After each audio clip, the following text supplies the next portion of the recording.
Hello दोस्तों। I hope आप सब बढ़िया होंगे, अच्छे होंगे, मज़े कर रहे हैं। और आज हम बात करेंगे ट्विन फ्लेम्स में गिल्ट ट्रैप के बारे में। हमको ना ये जो नेगेटिविटी होती है ये हमें किसी न किसी प्रकार के ट्रैप में रखना चाहती है, मोस्टली गिल्ट ट्रैप। और ये आसान होता है क्योंकि सोसाइटी कंडीशनिंग के हिसाब से जो सोसाइटी चाहती है वो कर रहे हो, वो बढ़िया है, बाकी सब बेकार है। राधा को कृष्णा के साथ पूजा जाएगा। कृष्णा किसी और के पति है, राधा किसी और की पत्नी है, लेकिन पूरी दुनिया पूजेगी, ठीक है। लेकिन अगर ऐसा कोई ट्विन फ्लेम रिलेशनशिप निकल के आता है, आप समझ रहे होंगे मैं क्या कहना चाह रही हूँ, तो वहाँ पर अभी जो सोसाइटी कंडीशनिंग है उसके हिसाब से वो चीज़ गलत है ना। या फिर महाभारत में बात करें, यादवों कौरवों में विवाह हुए थे।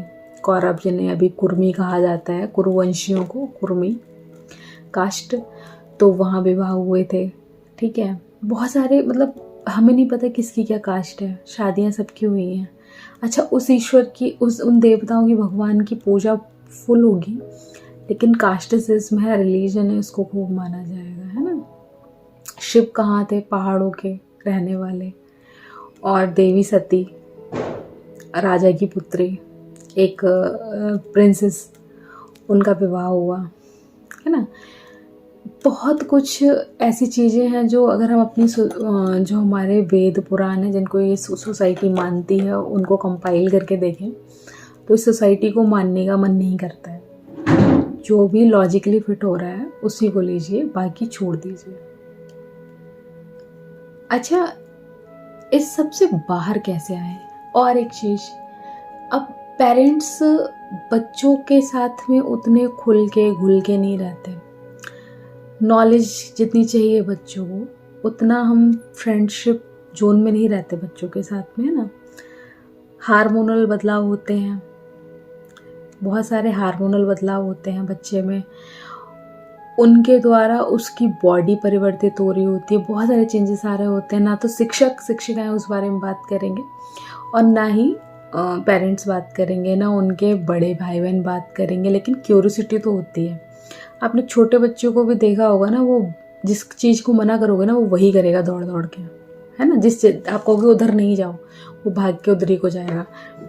ये तो इंसान की, मतलब क्या बोलूँ ना, ऐसी कंडीशनिंग के साथ में भगवान ने भेजा है ना, जिसके लिए आप मना करो उसका जो दिमाग है ना, दिल है, वही काम करना चाहेगा ज़्यादा से ज़्यादा। तो बच्चों को हम नॉलेज देते नहीं हैं, बाद में उनको गिल्ट में डालते हैं इस चीज़ को लेके, है ना। दूसरी चीज़, हमने देखा होगा पेरेंट्स को लेकर भी कुछ वुंड्स की बात हम करते हैं, है ना। Feminine wound, masculine wound, women, और जो मदर वुंड है, फादर वुंड्स हैं। एक बच्ची है, एक लड़की है, उसको अपने फादर और मदर की फाइनेंशियली, फिजिकली, इमोशनली, एनर्जेटिकली, हर प्रकार से ज़रूरत है, ठीक है। हर प्रकार से ज़रूरत है, लेकिन माता पिता क्या है, पैसे कमाने में लगे हुए हैं क्योंकि उनका फ्यूचर सिक्योर करना है।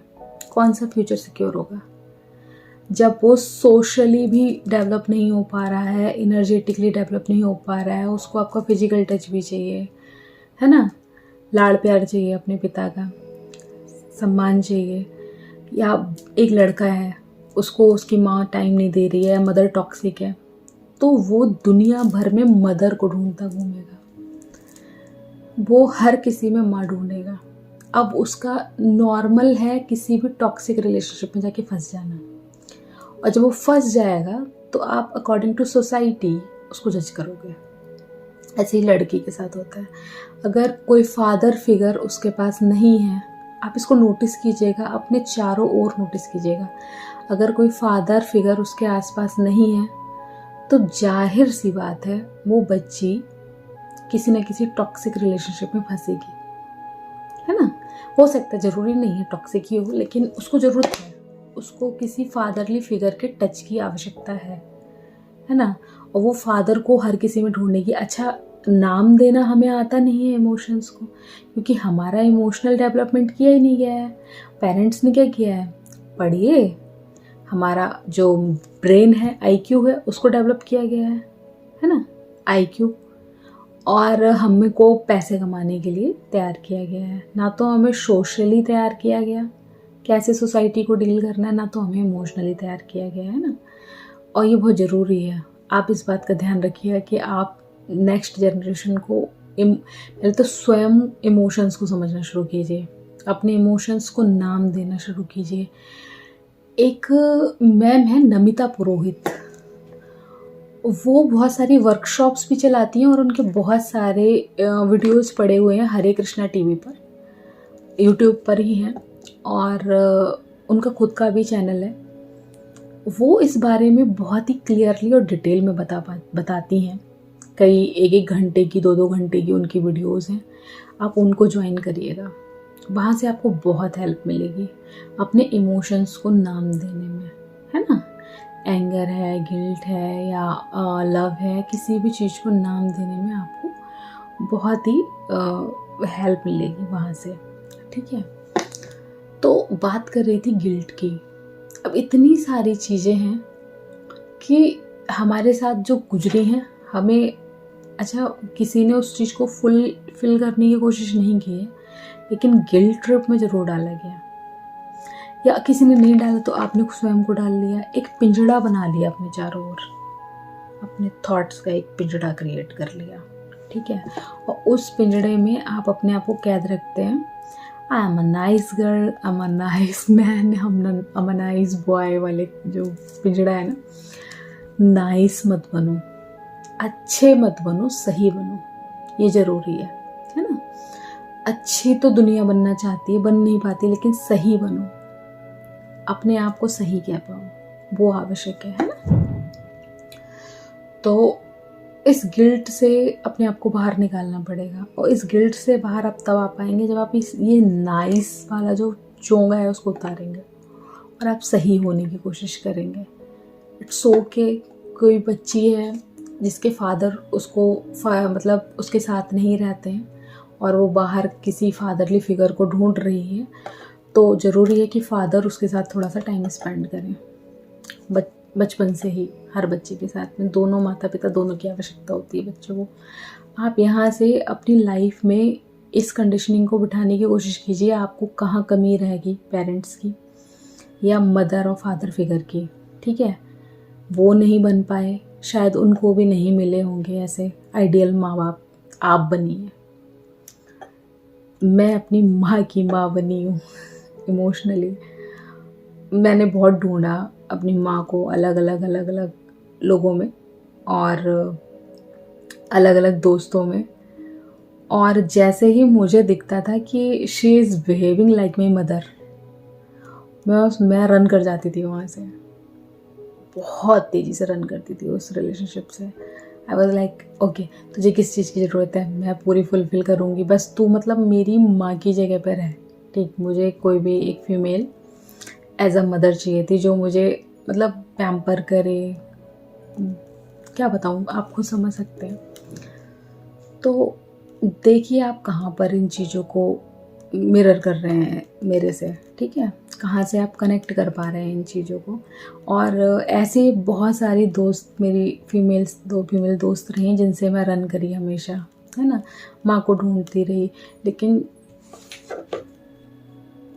हाँ, तो मैं कह रही थी मैंने अपनी माँ की माँ बनने की कोशिश की फिर, ठीक, और उन्हें हील किया। जब मेरे नाना एक्सपायर हुए दैन मैंने रियलाइज़ किया कि मेरी मदर भी सेम साइकिल को रिपीट करती आ रही हैं। उनको भी वो मदरली जो टच था वो मिला नहीं है, क्योंकि मेरी नानी जी वो छोटी थी तभी एक्सपायर हो गई थी। और फिर मैंने उनकी जो क्या बोलूँ, एक इमोशनली मदर वाला जो एंगल था उसको हील किया इन माई ग्रैंड मदर। मैंने ये काम किया। मेरी ग्रैंड मदर अभी 1 मंथ पहले मतलब स्वर्ग सिधारी हैं, उनमें भी इस चीज़ को हील किया। मैंने देखा मेरे जो नाना की तरफ की जो फैमिली थी उसमें और दादाजी की तरफ की फैमिली, दोनों में ही ये चीज़ बार बार रिपीट हो रही थी, जनरेशन्स से रिपीट हो रही थी। और ये चीज़ हील करना बहुत ज़रूरी थी, क्योंकि मैं इसीलिए आई हूँ। जो ट्विन फ्लेम्स हैं वो इसीलिए आए हैं। एक पूरी जनरेशन होती है, जब वहाँ पर बहुत सारे कर्स और टॉक्सिक जो पैटर्न्स बढ़ जाते हैं, तो वहाँ पर एक आत्मा भेजी जाती है क्लींजिंग के लिए, है ना। तो मुझे यहाँ की क्लींजिंग फर्स्ट मेरा काम है ना। जो यहाँ के कार्मिक पैटर्न्स मुझे लोगों में दिखे, उस टाइम तक मैंने मैस्कुलाइन में कम देखे, मैंने अपने आसपास के लोगों, क्योंकि जहाँ मैं रह रही हूँ उसको पहले मुझे पॉजिटिव बनाना बहुत ज़रूरी है। जो पैटर्न्स मुझे मेरी मदर में ट्रिगर करे या मेरे फादर में ट्रिगर किए, XYZ कोई भी मेरे आसपास में है या फिर मेरी वर्क प्लेस पर मुझे ट्रिगर करा, तो मैं वो पैटर्न खुद में पहचानने की कोशिश करती हूँ और उसको रिलीज करती हूँ फिर। और बाकी आप मदद मांगिए ईश्वर से। कोई भी पैटर्न ऐसा है जो आपको ट्रिगर कर रहा है, आपको उसका सिरा नहीं मिल रहा है, तो आप सीधे मदद मांगिए अपने गुरु से, जिनको भी आप मानते हैं, किसी भी देवता से, कि प्लीज़ मुझसे नहीं हो रहा है, प्लीज़ हेल्प मी। और वो आपकी मदद करते हैं। आपको रास्ता दिखता है, बस कोशिश करिएगा आप होश में रहें, होश को साधे रहें, ठीक है। और जब आप 7 दिन की ये पूरी जर्नी जो मैंने बताई, नाड़ी शोधन और अफर्मेशंस और क्लींजिंग, बहुत सारी चीज़ें बताई थी, ये सब पूरा कर लें। इसके साथ ही आप कोशिश करें, आप श्वास को जितना गहरा ले सकें उतना गहरा लें, जितना गहरा। कहते हैं तानदेन से श्वास आए ना, वो व्यक्ति हमेशा स्वस्थ रहता है। जितनी गहरी सांस इंसान ले सकता है उतनी गहरी सांस लेने की कोशिश करें आप, और श्वासों पर ध्यान केंद्रित करें। दिमाग बार बार भटकेगा विचारों में, बहुत सारे विचार आएंगे, दोबारा से श्वासों पे ध्यान, फिर से आए विचार। अच्छा, ऐसा क्या होगा ना, ये श्वासों पे ध्यान ना एक बार में नहीं होगा। कोई भी चीज़ एक बार में, कि कोई और सीख जाता है, आप सिखाना चाहते हैं, कोई सीख जाता है ना। ट्विन फ्लेम्स तो वैसे सिखाने में अव्वल होते हैं, दुनिया भर के ज्ञान आपको ही देना है लोगों को, तो क्या पहली बार में कोई सीख जाता है? नहीं ना। तो स्वयं पे ज़बरदस्ती क्यों है? पहली बार हो सकता है जब आप इस चीज़ को भूल जाएं तो 2-3 दिन में ध्यान आए, फिर 2-3 घंटे में ध्यान आए, फिर 2-3 मिनट में ही ध्यान आने लगे। धीरे धीरे करके आप श्वासों पर केंद्रित होना सीखेंगे, और जैसे ही आप श्वासों पर केंद्रित हो जाते हैं, आप जजमेंट से निकल जाते हैं, हर प्रकार के फियर से आप बाहर आते हैं, ठीक। तो ये थी आज की बातचीत। कोई भी क्वेश्चन हो इससे रिलेटेड तो आप मुझसे पूछ सकते हैं। और सिर्फ जो 3rd स्टेप है, अब आपको जो लेना है, इन 7 डेज़ में बहुत सारे विचार आएंगे, विचारों को समझिएगा। विचार आपके नहीं हैं, विचार अलग अलग जगहों से आप पर भेजे जा रहे हैं थ्रू नेगेटिविटी, ठीक है। और ये चीज़ आपको एक ट्रैप में डालती जा रही है। बहुत सारे लॉज हैं, लॉ ऑफ ग्रेविटी की तरह ही law of manifestation, law of attraction है। जब अच्छा इंसान कूदे छत से तो भी वो नीचे गिरेगा, बुरा इंसान कूदे तब भी वो नीचे गिरेगा। अच्छा बुरा होता नहीं है वैसे, लेकिन मैं एग्जाम्पल के लिए कह रही हूँ, वो भी नीचे ही गिरेगा। ऐसे ही लॉ ऑफ अट्रैक्शन काम करता है। वरना रावण को भी आशीर्वाद नहीं मिल जाता, भस्मासुर को भी ये वरदान नहीं मिल जाता। वो सब पे काम करता है, इक्वली काम करता है, ठीक है। तो होश में रहकर विचारों को पकड़िए।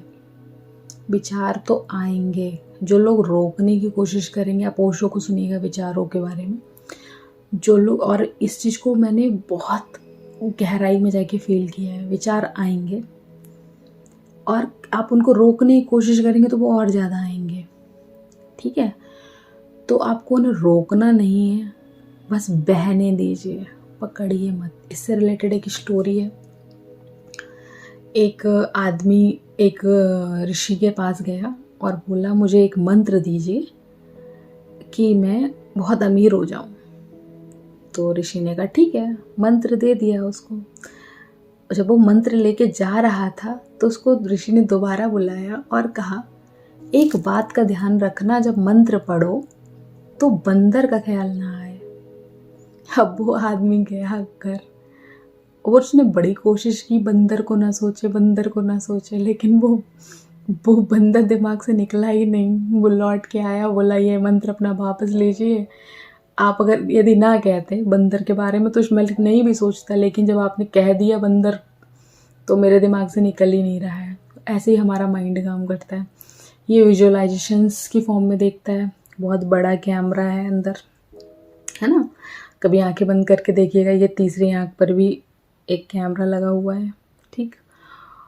और इसकी जो पावर है, इसकी जो मेमोरी है बहुत ज़्यादा है। एक लाइब्रेरी बनी हुई है, जो भी आपने देखा उसकी। आप जैसे ही कहोगे तोता तो तोता आपको दिखेगा, कहोगे मोर तो मोर आपको दिखेगा। इसके अंदर बैठा हुआ जो सिस्टम है ना, जो भी इसको चला रहा है, वो इतना पावरफुल है, इतना पावरफुल है कि आपको तबाह भी कर सकता है और आपको बना भी सकता है। बस आपको इसको कंट्रोल करना आना चाहिए, है ना। हम मन के वश में, तो मन जंगल में पागल हाथी सब तबाह कर देगा, और मन हमारे वश में तो हम कुछ भी कर सकते हैं। तो मुट्ठी बंद, इस स्थिति में आना है आपको। ऐसे मुट्ठी बंद तो विचार, आपका मन विचार नहीं पकड़ेगा। होली तो अगर आप पकड़ना चाहें विचारों को तो पकड़ पाएँ। अपने सिस्टम को इतना मैनेज कर लेना है ना। और ये हो गया। अब ये विचार से है क्या, बात थोड़ी लंबी हो रही है लेकिन चाह रही हूँ थोड़ा मतलब क्लियरिटी आए। विचार है क्या, विचार सामने वाला भी डाल रहा है, कुछ हमारे खुद के भी उत्पत्ति हो सकती है, कुछ हमारे जो हमारे डिवाइन हैं, जो हमारे एंजल्स हैं, वो भी डाल रहे हो, भेज रहे हो हमारे पास में। लेकिन ये विचार बड़ा काम करते हैं। जैसे ही आप इनको पकड़ते हो ना, ये पूरा सिस्टम बदलने की वो रखते हैं ताकत। विचार से बनेगा भाव, समय लगता है। अगर आप किसी को बोलो, कोई किसी से बहुत नफरत करता है, आप उसको जाके बोलो यार वो तो बड़ी तारीफ़ करता है तेरी, तो उसको ऐसे समझता है, तो वो धीरे धीरे करके एक विचार उत्पन्न करेगा। लेकिन भाव बदलने में टाइम लगेगा। जो भाव है उसको बदलने में समय लगता है। भाव बदलने के बाद में व्यवहार बदलता है, और व्यवहार बदलने के बाद में बनती है पर्सनैलिटी, व्यवहारों के कलेक्शन से। तो विचार की शक्ति बहुत ज़्यादा है। आप चाहो ना चाहो ये आप पर काम करता है। तो कोशिश करनी है कि फालतू के विचारों को आप बहुत ज़्यादा कैद ना करें। और आज मैंने एक चीज़ और सीखी है, ज़्यादा फ्यूचर प्लानिंग ना करें।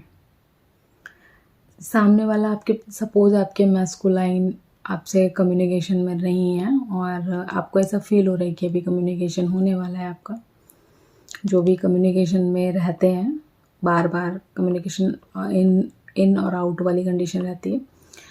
तो क्या करते हो ना आप लोग, अच्छा अभी मैस्कुलाइन आएंगे तो मैं ऐसे बोलूँगी, मैं वैसे बोलूँगी, या मैं वैसे बोलूँगा करना शुरू कर देते हो।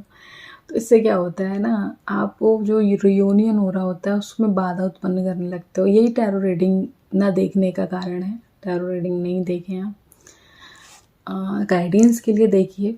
और मैं जो टैरो रीडिंग डालती हूँ उसमें कोशिश करती हूँ गाइडेंस ही दूँ। आप मिररिंग कहाँ कर रहे हैं वो आपको बता पाऊँ, ताकि रिजोल्यूशन हो, वो फालतू का ईगो ज़्यादा ना बढ़े।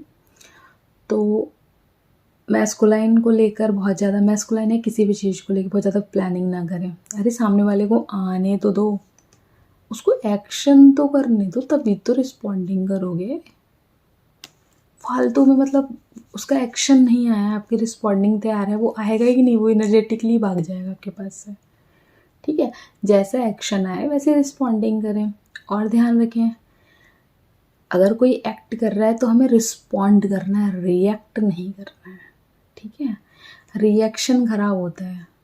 रिस्पॉन्डिंग, अगर मैं बहुत जनरल सा एग्जांपल अपने स्टूडेंट्स को देती हूँ, I am a teacher by profession, तो मैं उनको बोलती हूँ अगर किसी ने तुमसे कहा तू कुत्ता, तो तुम पलट के कहोगे तू कुत्ता नहीं, तुम पूछो क्यों कहा, क्या कारण है, तुमने ऐसा कैसे कह दिया मुझसे बताओ। तो हालांकि ये भी धीरे धीरे करके हो पाएगा, एकदम से एक बार में नहीं होता है। किसी भी चीज़ को 3 बड़े स्तरों पे सीखता है व्यक्ति। 3 स्तर आते हैं सीखने के। सुना, फिर उस चीज़ को फील किया और अपने आप में परिवर्तन लाया। ठीक, तो आप कभी सामने से दोबारा तू कुत्ता नहीं कह के पूछो क्या कारण है, क्यों कहा तुमने, तुम ऐसे तो करते नहीं हो, क्या कारण है कहने का। बस इतना परिवर्तन ले आए ना तो जीवन सफल है। ठीक है, आपकी आधे से ज़्यादा जर्नी कंप्लीट हो जाएगी इस तरीके से। चलिए, धन्यवाद अपना समय देने के लिए, अपना कीमती समय देने के लिए। और आई होप कि आज की जो बात है हम लोग के बीच की, वो आप में परिवर्तन लाएगी और आप खुद पर काम करेंगे, दूसरे पर काम करने की अपेक्षा। Thank you.